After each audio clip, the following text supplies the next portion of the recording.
Indiana fans, look,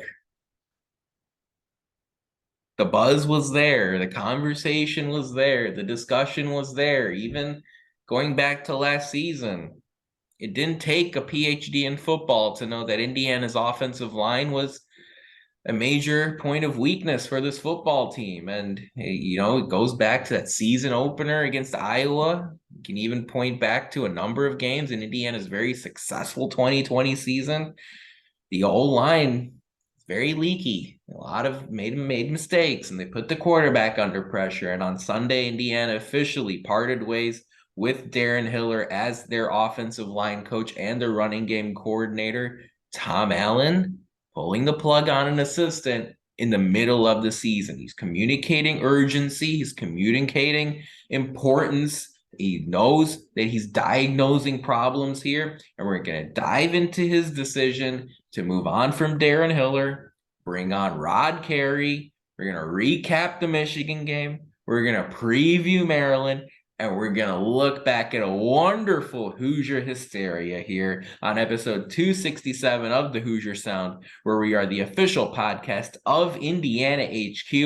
We are recording this edition of the Hoosier Sound on Monday, October 10th, 2022, where I am your host, Nathan Krishnan. Here with me tonight is my favorite Indiana HQ contributor, Charlie Mason. Charlie, you were there at Hoosier Hysteria on Friday night. I can't wait to hear your thoughts about that event, from Snoop Dogg to the Cadillac to everything else.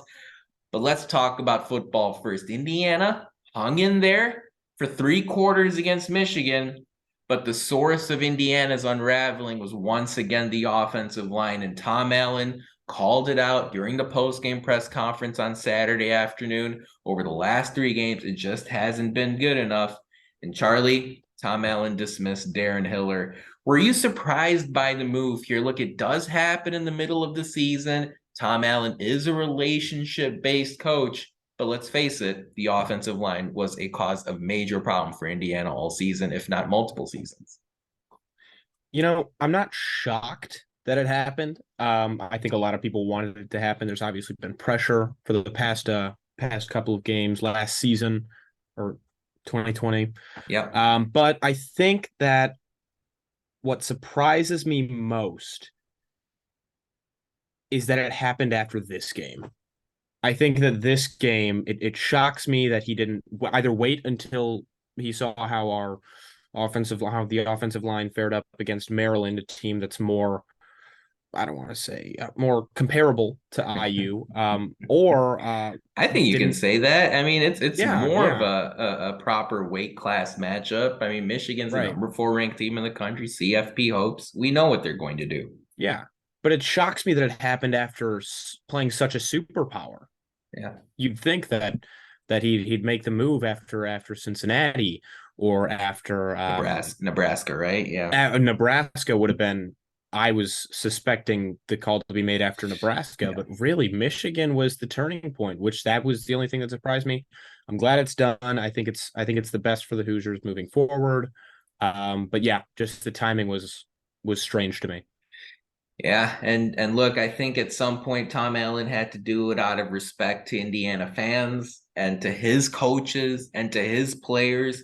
Basically, if Tom Allen wants to be able to objectively evaluate Walt Bell as his offensive coordinator or Chad Wilt as his defensive coordinator, or the number of players he has that play wide receiver or running back or tight end, it's hard to do any of that if Connor Bazelak is off script and he's improvising and he's taking sacks and he's got players in his face. And yeah, I did mention Chad Wilt. Remember, Indiana struggles on offense. Transfer over to their defense too, and you're seeing the impact of that late in games where IU has a tough time not only scoring but stopping teams from scoring. If you ask me, now Allen basically buys time for himself through the end of next season. But look, now the buck stops with him, right? You moved on from your offensive coordinator in the offseason. You are dismissing your offensive line coach and your run game coordinator. Your defensive coordinator, your running backs coach, your wide receivers coach, they're all new. Casey Teagarden is still here. He's a longtime member of this coaching staff, and he's special teams edge player coach. So he's not gonna move the needle all that much besides, adding to the culture in that locker room. So at this point, the buck basically stops with Tom Allen, and we'll see what kind of results he gets here over the course of the next 6 games and then going into 2023. Of course, Indiana, you could argue, has 4 winnable games left on their schedule in Maryland, Rutgers, Michigan State, and Purdue, with Rutgers and Michigan State on the road. Can't wait to see how Indiana does. Tom Allen's replacement for Darren Hiller is Rod Carey, a 52-year-old quality control coach on the staff who used to be the head man at Northern Illinois. He used to be the head coach at Temple. Carey gave a really good press conference earlier today. I highly recommend folks going over to the YouTube and finding Rod Carey's about 13-minute opening introduction from earlier today. It's very authentic, very genuine. He talked about how he's not a miracle worker, and he hasn't worked with players in a while. He had sort of an overseeing seat on this Indiana staff. Let me ask you this, Charlie. With Rod Carey on board, he's got an offensive line background, but he wasn't really in the weeds this season. Look, Indiana gave up 112 pressures in 5 games against FBS opponents. That's like 20. It's about 22 per game against the likes of Western Kentucky and Cincinnati and Michigan. And they only recorded 2.1 yards per carry versus those 5 teams, taking Idaho out of the equation. What kind of improvement can Indiana fans expect starting with Maryland and then going into Rutgers and the rest of the season? I mean, it's not going to happen overnight, but as we've seen with some other programs across college football, change can happen pretty quickly. Yeah, I think the immediate change that we're looking for from the Hoosiers after this change being made is not establishing a consistent run game. Yeah. Obviously, Indiana's been getting better as the season goes on, more comfortable putting Shivers in the backfield, Henderson, that kind of mix match. But I think that the thing that I really need to see from this offensive line and from Tom Allen is knowing when to run the ball and knowing how to run the ball. That's very general, but I'm going to break it down really quickly. Knowing when to run the ball, not running on 3rd and 9, and instead running on 2nd and 9. Being smart about, how you're play calling, and that doesn't necessarily fall on the offensive line coach, but it definitely plays a part in his role. And secondly, knowing what to run. Going back to play calling, moving that offensive line on a pitch play or some sort of outside run towards the sideline. Indiana's not great at those. They have never been good at those. They can't get out to the edge fast enough. If the offensive line makes an adjustment there, I think that with Shivers generating the speed that everybody knows he has, or even Jalen Lucas stepping up in one of those, just having the offensive line working on them, shifting as a unit, becoming a unit, and working together to get that outside rush established. I think that's what I'm looking for most. And we saw some progress made against Michigan, especially in the first quarter. Some of those scripted plays that Walt Bell ran in the first quarter did seem to get Sean Shivers out in space. You saw Jalen Lucas again with another 30-plus yard carry against the Wolverines. I mean, I mentioned 2.1 yards per carry versus FBS teams this year. By the way, just for comparison, that number was at 4.4 yards per carry against FBS teams in 2018. And then it went down to 3.6 in 2019 and then 3.1 even in the successful 2020 season. And then that 3.1 carried over into 2021. And now in 2022, you're seeing a 2.1 yard per carry mark. I've said for a long time, look, don't waste your time comparing Indiana to other programs. Don't sit here and tell me Purdue's at X yards per carry or Louisville's at X yards per attempt, that they had Lamar Jackson, or Kentucky's doing this stuff where they're in the top 15 in college football until their recent slump. I've always said compare Indiana to Indiana. And look, 4 years ago, this Indiana program was running the ball twice as efficiently as they are doing now. So Tom Allen, I tip my cap to him. Look, it's not perfect. It's not a college football playoff program. You might have a good run here like you did in 2019 and 2020, but the number one thing you have to do here is diagnose problems quickly and solve them so that, look, the rest of the season, you may have a shot. You may have a shot against Maryland. You may have a shot against Rutgers. You may have a shot against Purdue. You wouldn't have had that if you kept Darren Hiller on board and acted and communicated the message that we'll try to dig out of this. We'll try to find a way. We like the process that we're. I mean, look, that's not good enough. You know, doesn't matter what kind of program you are. So I tip my cap to Tom Allen for quickly diagnosing a problem and solving it. I think about when Mike Woodson, at the start of last season, his first season as IU basketball's head coach, pointed out that the turnovers were a big problem for Indiana. And he said, look, we gotta talk about how bad the turnover issue is. And he put the cap at 12. He said, look, we can't turn it over more than 12 times per game. And as you saw the season go on, Indiana slowed down their turnover problems from a basketball standpoint. There's no turnover coach in basketball, so the coaches had to work with the players to fix that problem. There is an offensive line coach in football, and you can see Tom Allen making this move. As I mentioned to Charlie, look, programs that have made coaching changes, whether it's a head coach or even an assistant coach, have seen a lot of success in this 2022 season. When you look at the head coaches, interim coaches went 5-0 this past weekend, where teams like Wisconsin and Arizona State and Georgia Tech and Nebraska all found wins, and you can see their vibe and their entire message and their overall mentality change from these decisions. We'll see what kind of impact this has for Tom Allen and Rod Carey and the rest of the IU football team this year. I'm going to ask you this though, Charlie. You know, it's a bit of a tough situation right now for IU football. Fan morale isn't that great. I was on the social media. You were as well on Saturday.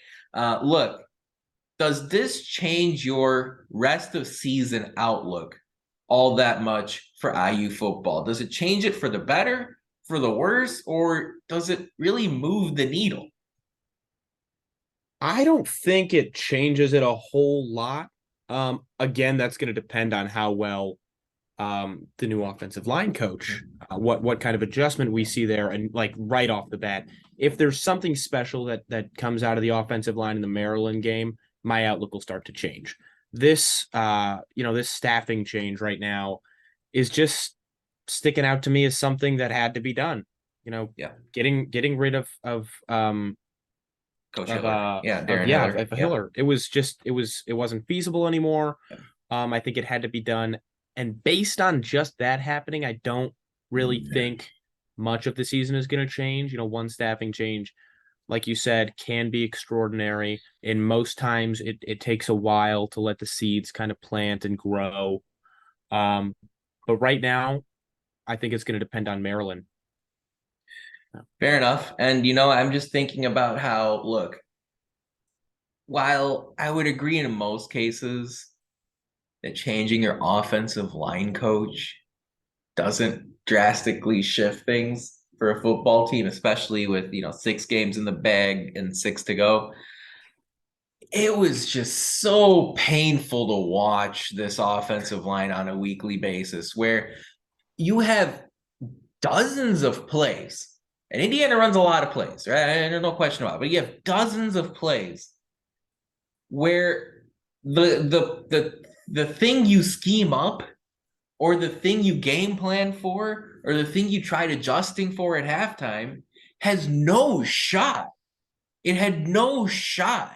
And there are some fan accounts of just the entire mentality, the entire morale of the offensive line just being totally flat on the sideline over the course of the last few weekends, especially this most recent one against Michigan, that while I still think Indiana's pass protection and the run block is going to be below average for the rest of the season, I think that's going to be the case. But if you can even improve marginally, go from 2.1 yards per carry to 2.8 the rest of the year against the likes of Maryland and Rutgers and Purdue and Michigan State, and maybe you cross that 3 yards per carry mark. Wow, what a revelation that would be.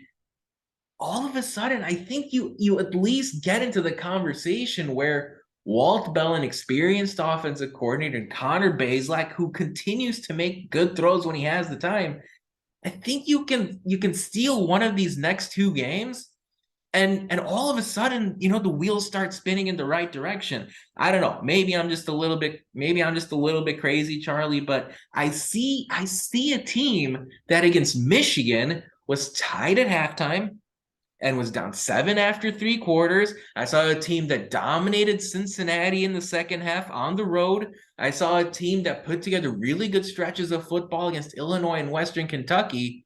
And at least this change says, look, we're doing something to fix it. If you can find even a partial solution, that opens up a whole new level of possibilities for this team.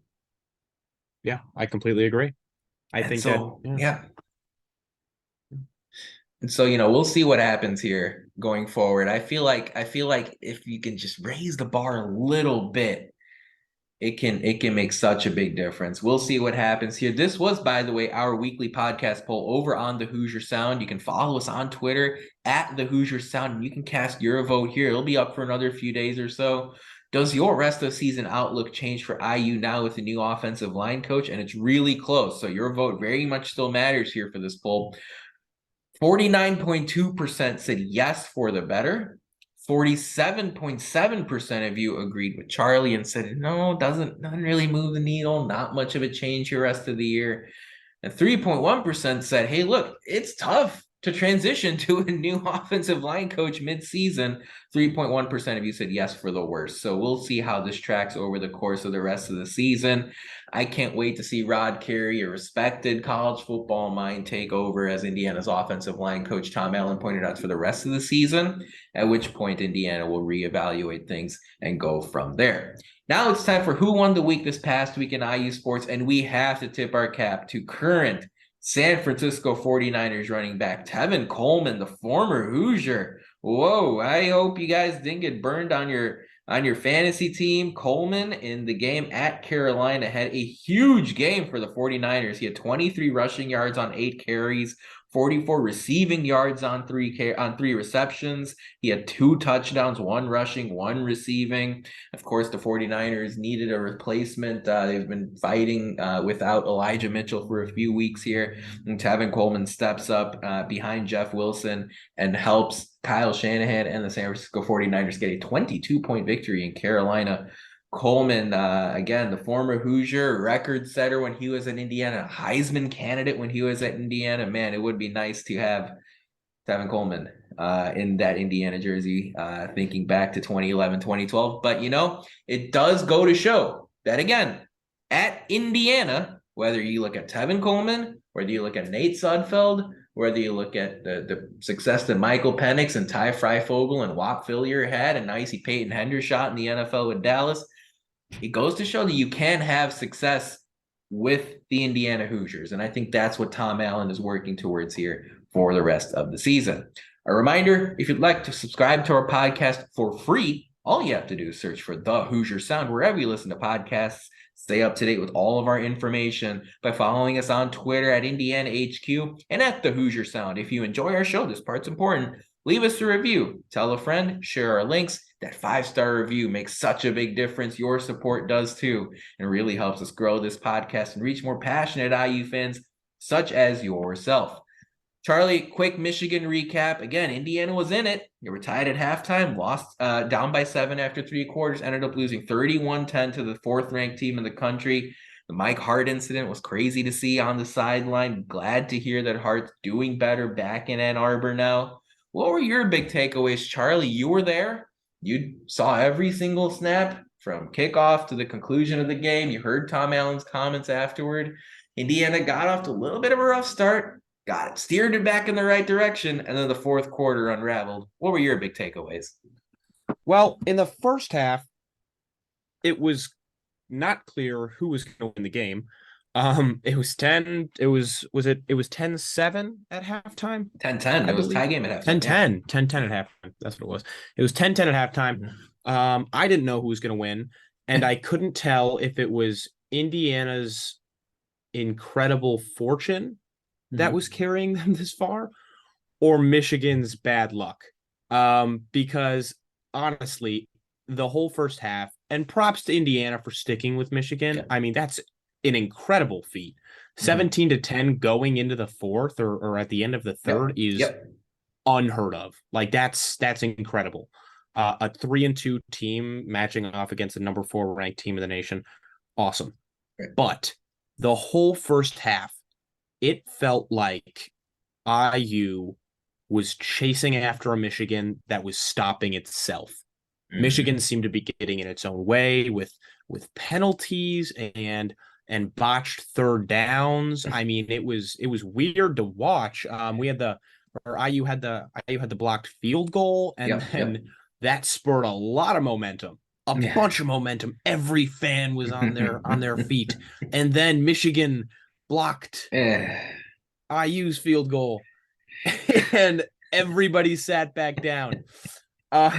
It was very disappointing to watch IU struggle as well in the red zone, which is something that they haven't been great at No, completing especially like touchdowns. scoring those touchdowns. Yeah, exactly. That's what it is. It's they can't generate the 7 points they need in a lot of these games to take the lead, to win. I will say one thing I do want to mention from the first half. They had a crazy fourth down stop. Yes. It was, I mean, I don't think they made Devon anything out of Matthews it. got the TFL, the tackle for the loss there. Yeah, came in off Yeah, the edge. that Was a was an great play. Yeah. incredible play. IU's done very well at holding teams on fourth down, especially at home. From what I've seen, Yeah. holding fourth down stops on the goal line we saw Hmm. this season, holding Hmm. holding Michigan on a fourth down Yep. stop. I mean, Harbaugh's play call might not have been ideal. A pitch to the outside when you have one of the top running backs in college football was not smart, but IU, conquered and got through it. Second half was a different story. Um, it was very difficult to watch IU repeat what happened. I believe it was against Idaho, Yeah. Yeah. where they had 5 drives in a row with a punt.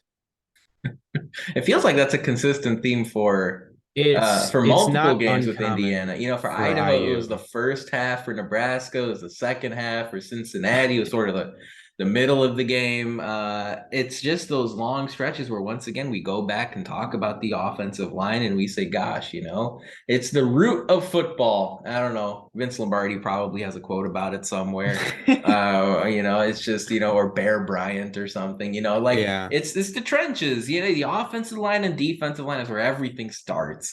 And you look stupid when you say, oh, it's the offensive line's fault when Indiana loses by 21 to Michigan. And again, those are 23-point spread. But again, it's the root of football. Nothing happens if you are so especially poor up front. And I can't help but wonder what Indiana would look like through the first half of the season if they went from, whatever they are now to just 10% better, 20% better. And all of a sudden, even in this Michigan game, if Indiana had it at 17-17, right? If they score one touchdown in there during that lull, it brings those vibes back up, gets those fans up, as you were talking about, Charlie. So, you have that there. I do want to compliment, like you did, Charlie, Indiana's defense. I thought Bradley Jennings and Aaron Casey were excellent in place of Cam Jones. That's going to be a brutal loss for Indiana's defense, but you hope that Jennings and Aaron Casey can keep that level, even if it's in a collective way. Again, Jalen Lucas looks good when he touches the football. Josh Henderson looks good when he touches the football. I thought Aaron Steinfeld had a really good play on a touchdown that was called back. So overall, Charlie, I think Indiana, right? Correct me if I'm wrong, but I feel like Indiana can take a lot of positives out of a 31-10 loss where they were tied at halftime and down 7 after 3 quarters. Yeah, I absolutely agree. There's a lot of good that came from keeping Michigan on their toes.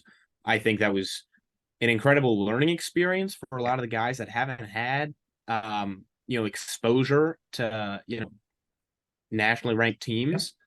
And I think from here on out, you keep your head up. You held Yeah. yourself within 7 points of Michigan. And Right. again, it was a momentum thing. One thing I will say though is a lot of people commented on Indiana's, or they blamed Indiana's lack of fourth quarter efficiency on the quick no huddle offense that they're currently running. And I wanted to point that out because I think that could be something that's happening, that people are just looking. I mean, nobody's overlooking it. It's sometimes it doesn't make sense, but I think that mixed with this offensive line coach replacement could be something that we see shift. So I don't know. We'll see what happens. That'll be an interesting development for sure. Again, no one's expecting Indiana to go from the current tempo to, whatever tempo, that you see out of the Wisconsin and the Iowas of the world.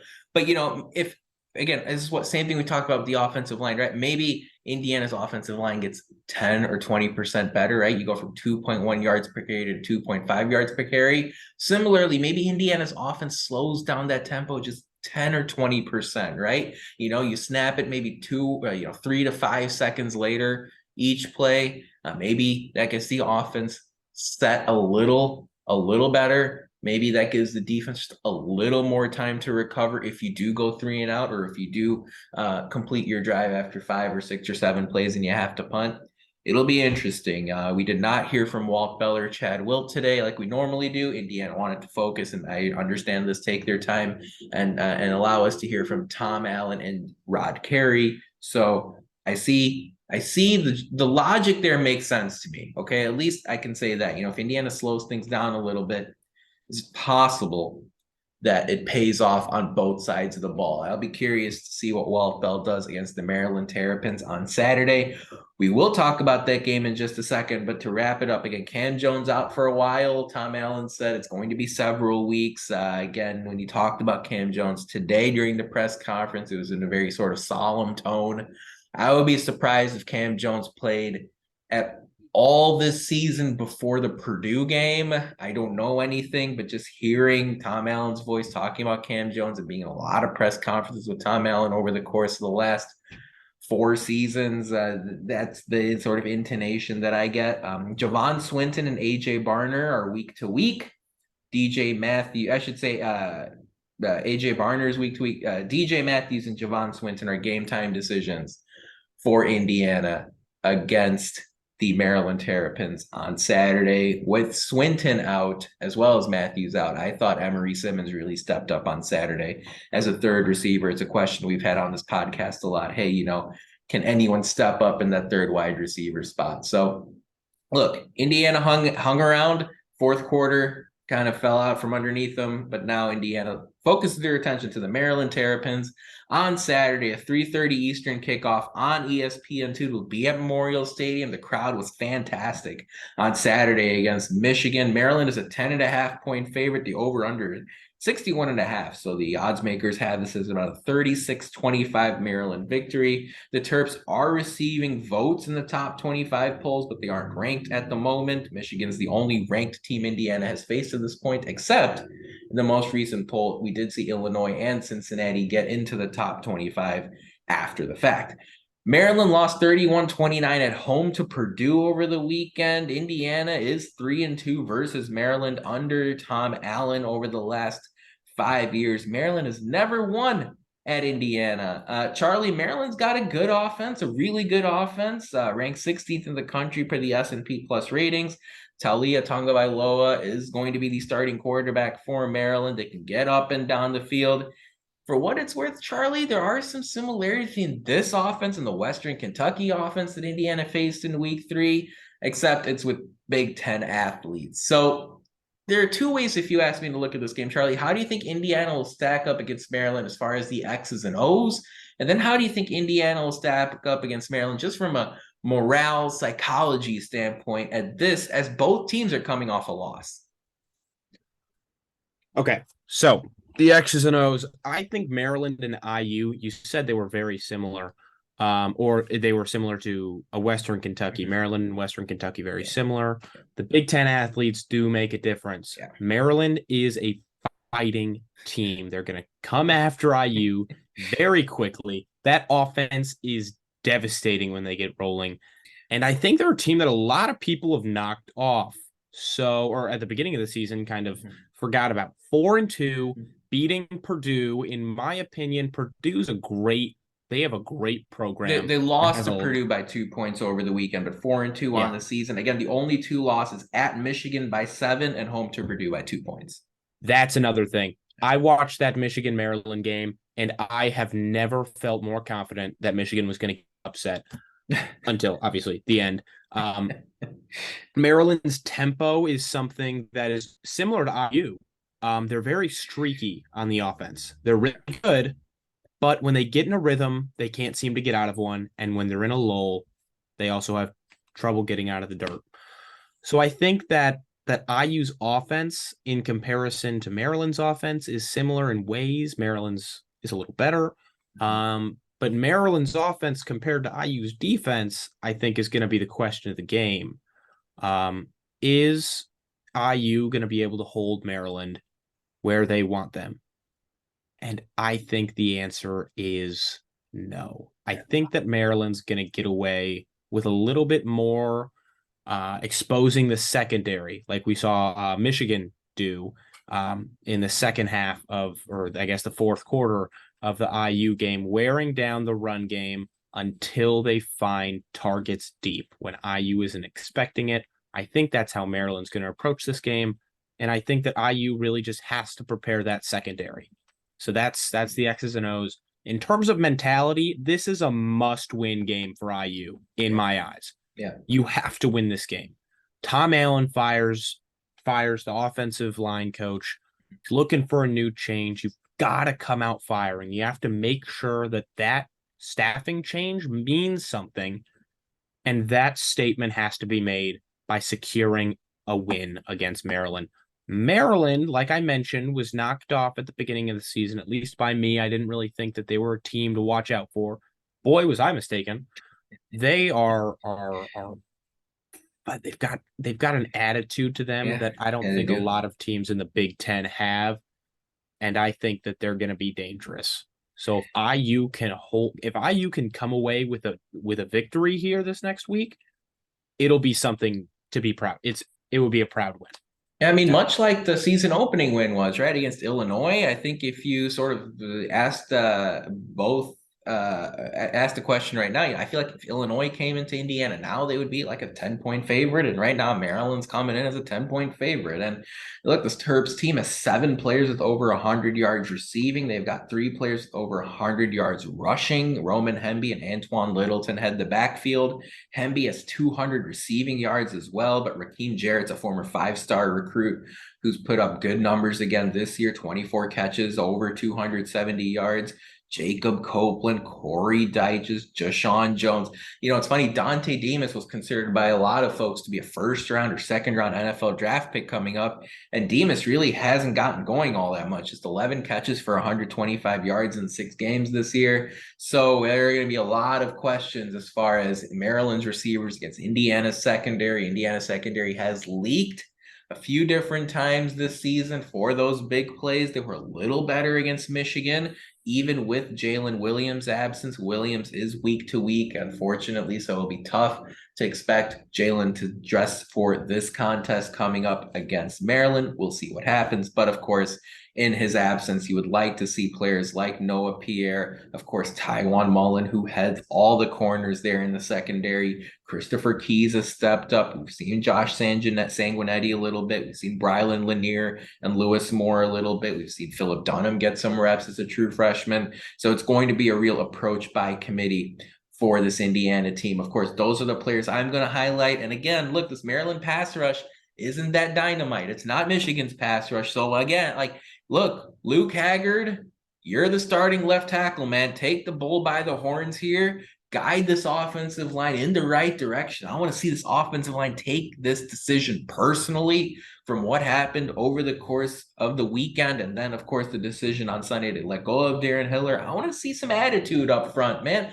I watched some really good college football teams and really good NFL teams play, and frankly, a lot of what leads to their success is that knowledge that they know that they're great, and it's their confidence, almost arrogance, that you're not going to get past them.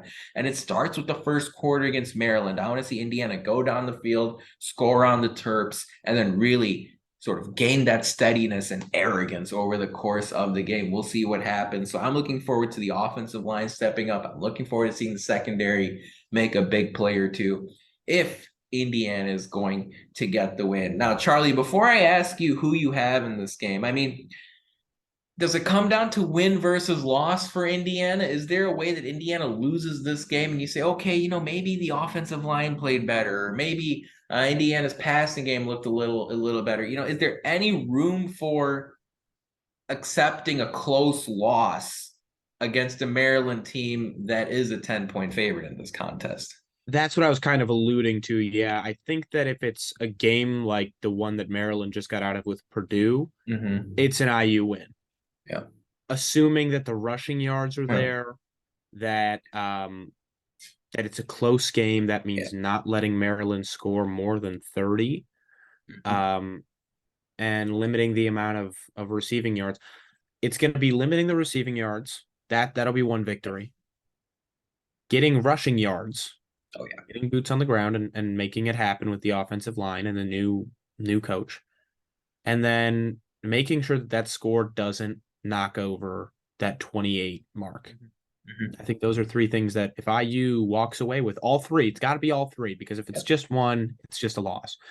If they walk away with that package and still lose, I don't think it would happen if they would lose with all these three things happening.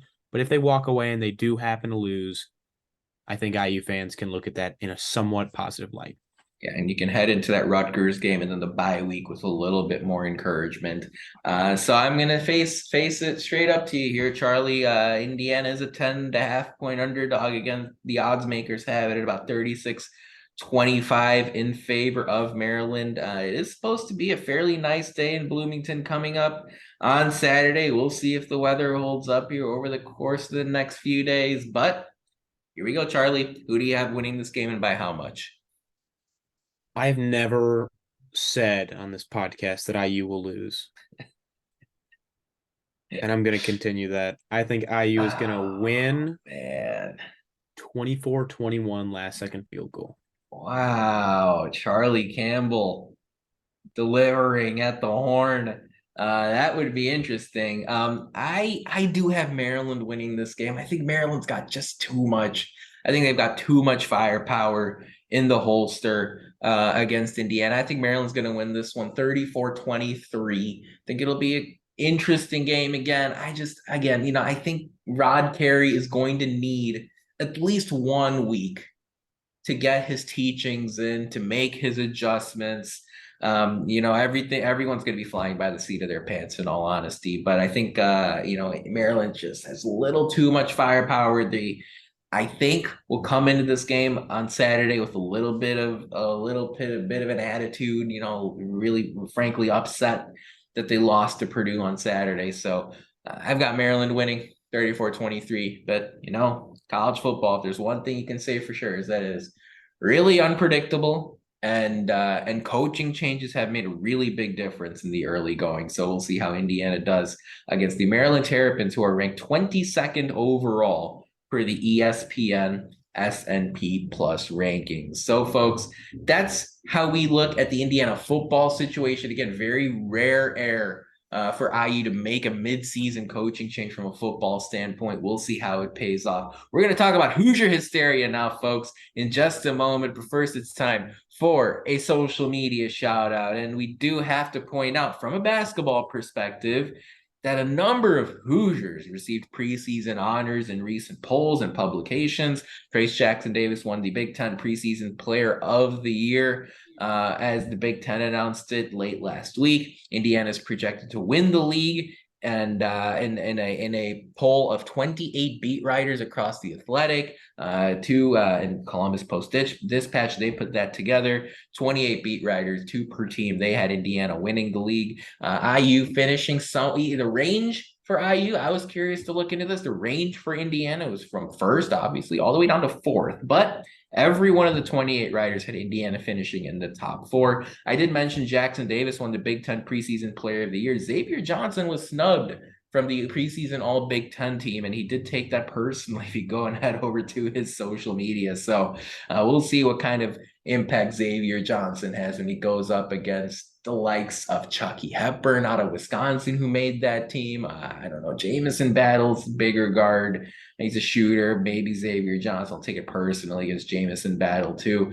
Of course, on the women's side, we will not snub them. Grace Berger and Mackenzie Holmes were all Big Ten honorees.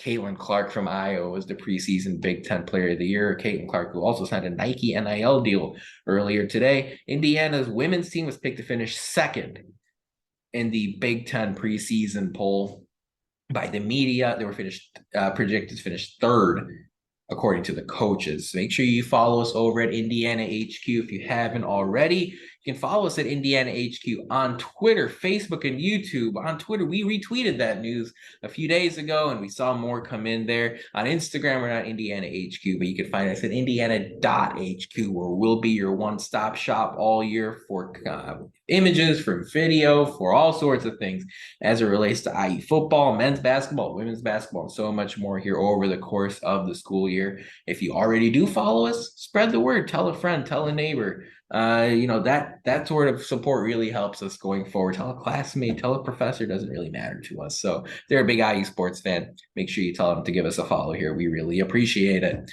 Charlie, it was your first big basketball event at Assembly Hall on Friday night. You just started college life here as an undergrad, and we were able to have you as our boots on the ground at Assembly Hall to cover Hoosier Hysteria. I know some of us who've gone to college 5-10 years ago, maybe even beyond. Yeah, like what impact does Hoosier Hysteria really have? Well, here you go, folks. I mean, when it's such an event like it was on Friday night, wow. I mean, Assembly Hall, thousands and thousands of folks filled the building, free admission. There was a Cadillac and Snoop Dogg and Reggie Bush and Matt Leinart and Courtney Cronin and Rhett Lewis and Mike Woodson and Terry Morin, and two basketball teams that should be in the AP top 25 all season on the men's and the women's side. Charlie, the floor is yours, man. What were your big takeaways from Hoosier Hysteria? What a crazy night it was. You saw a 3-point contest. You saw a scrimmage. What was the atmosphere like? Tell our listeners who weren't able to be there. It was electric. I have never seen a fan base, and Reggie Bush said this as well. I've never seen a fan base as powerful, as loud, as excited to see basketball players ever. And it was incredible to be a part of that and just kind of sit back and take it all in and watch as both coaches came out in sports cars and the stadium erupted. Grace Berger got the loudest standing ovation on the women's side, and Trace Jackson. TJD, Trace Jackson Davis, baby. He got the biggest standing ovation on the guys' side. Yeah. But I mean, other than the fact that the fans are excited, I think both teams are really ready to play. You didn't get a lot of insight from how the team's doing based on the skills challenge, and there was something interesting that I did take away from the 3-point challenge. Yeah, what's that? Men's team is not much better than they were last season, which isn't exciting for Hoosier fans. Hopefully that gap can be filled. Women's team was carrying the men's team and they were paired up together, which was awesome to see. I mean, the women were lights out from 3-point, hitting like 16, 17, 18 of 30. It was awesome to watch. The people were rooting on the women, not the men, during the 3-point challenge. That's another thing I noticed. So I think the women's team is going to have a heck of a season. They've got incredible energy. We didn't get to see them scrimmage. We saw the men's team, what you can only describe as a backyard pickup game. Except with guys who can dunk, right? I mean, that's the difference. There was there were a couple alley-oops and slams here and there, but nothing that got Woodson out of his seat in excitement or outrage. So that was good to see. But both coaches thanked the fans, made sure the Hoosier community felt like a part of the team and knew that they were a part of the program. it was great to see both coaches kind of come out with a game plan and goals for the season. They both pointed up to the banners. They want more They wanted a is it Morin, Tori Morin, Yeah, Terry Morin? Terry Warren. Yep. Terry Morin. She Yeah. pointed up and she goes, we want more. We're gonna get one of those. And Yeah. she pointed up to the national title banner. Mike Woodson was a little more specific. He wanted a Big Ten championship on top Oh, of a I see. national Well, championship. And he repeated that at the Fox Sports noon game day kickoff. big noon kickoff. Right. Yep. Big noon Yep. kickoff. Yeah. I walked by and he was talking and he said, we're gonna get another banner up there. Or Trace Jackson Davis did. Mhm. They both did. So it was really cool to see that both teams have a goal in mind. They've got an incredible community behind them, and I think that they're ready for the season. So that's what I took away.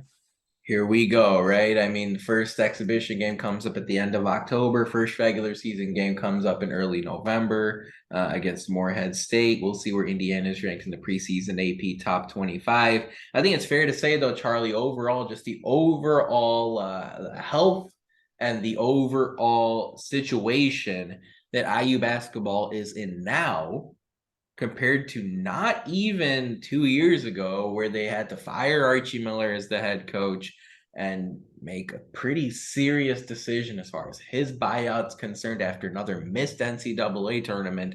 I mean, within what is it, 20 months here? Mike Woodson still has to get more results, but you have to say sort of the health of the program, the vibes around the program, the mentality and morale around the program are really pretty much as high as you can expect for a team that's not a consistent national title contender, at least as of now. No, I completely agree. They're ready to prove to the rest of the NCAA basketball world that they deserve to be, if not top 10, top 5 team this year, the men's team, and I think the women's team are going to be up there too. Yeah, and I mean, I think that's the fascinating piece of this, right? Again, Indiana's won just one NCAA tournament game, and it was a first 4 game all the way dating back to 2016. It's been a while since Indiana's made a Sweet 16 or a Final Four, but hey, you can only control what you can control. And in the day and age of the transfer portal and social media and the NIL and all a lot of changes here. Indiana's carrying, Indiana's maintaining a level of coolness still that you haven't yet seen elevated because of NCAA tournament success. So very jealous that you were there, Charlie. Did try catching it via the stream. I know a lot of folks watched and listened in via the stream as well.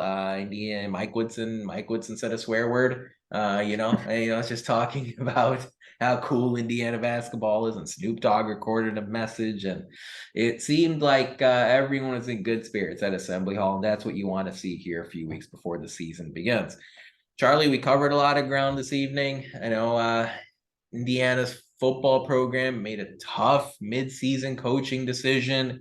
Indiana men's basketball, Indiana women's basketball in a really good spot here heading into the season that starts in a few weeks. Any closing thoughts from your end here? A lot of ground to cover. What stands out to you as we wrap up here on this Monday night? I think that when it comes to football, the Hoosiers need to focus on establishing, like we said, or making sure that they hold the Terrapins to less receiving yards than they usually get, establishing that run game or getting more yards on the ground, and then limiting the score. Those are the 3 things that I think the Hoosier football team needs to take away. Moving into basketball, I think that the Hoosier community has a lot to be excited about. A very humble team, a team that Mike Woodson has fortunately gotten almost all of 4 of the 5 starters back on the men's side, and the women's side has 7 new members, a couple underclassmen.